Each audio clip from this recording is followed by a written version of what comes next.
Joining us on the news is a lawyer, Bolanle Olugbani. Thank you for joining us on TVC News at 10. Well, let's begin with the fact that all of the supplementary elections are to be held in one day. How would it look? What would be the outlook like? Well, I think that since it involves only two states, essentially Kebbi and Adamawa states, it may appear to be a logistic issue for INEC. And in the circumstances, those areas will have a partial shutdown or restriction of movement.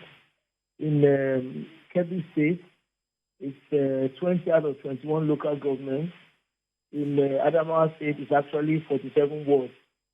So you find a situation where, for the sake of logistics, movement of personnel and materials, I think it's more economically prudent for INEC to have it in one day.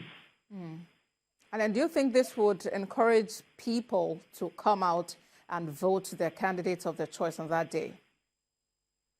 There's a deep suspicion amongst Nigerians from feelers in the media and generally with regard to public opinion that the declaration of conclusive elections in the two states is supposed to be a sort of way of, tilting the balance in favor of one candidate or the other. So in those particular states, I don't think there will be an issue of apathy. I think the trend of voting is likely to be an issue that will generate interest and remove apathy to ensure that the will of the people is done. I expect that those areas where supplementary elections will be held, the citizens of those states will come out en masse to ensure that the will of the people is reflected in the outcome of the election.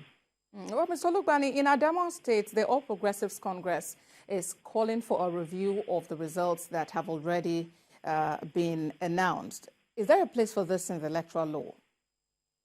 To the best of my knowledge, there's no place for that. The elections will be held supplementary or, first time, and the outcome can only be contested as an election petition.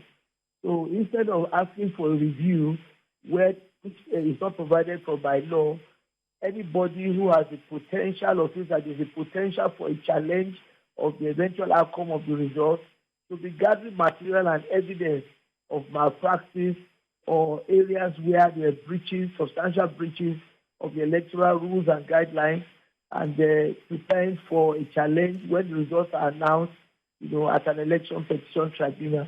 There's no room for review. INEC cannot be a judicial organ to review its own activities. And before the elections, did you ever think we would get to the point where there's supplementary poll in some parts of the country?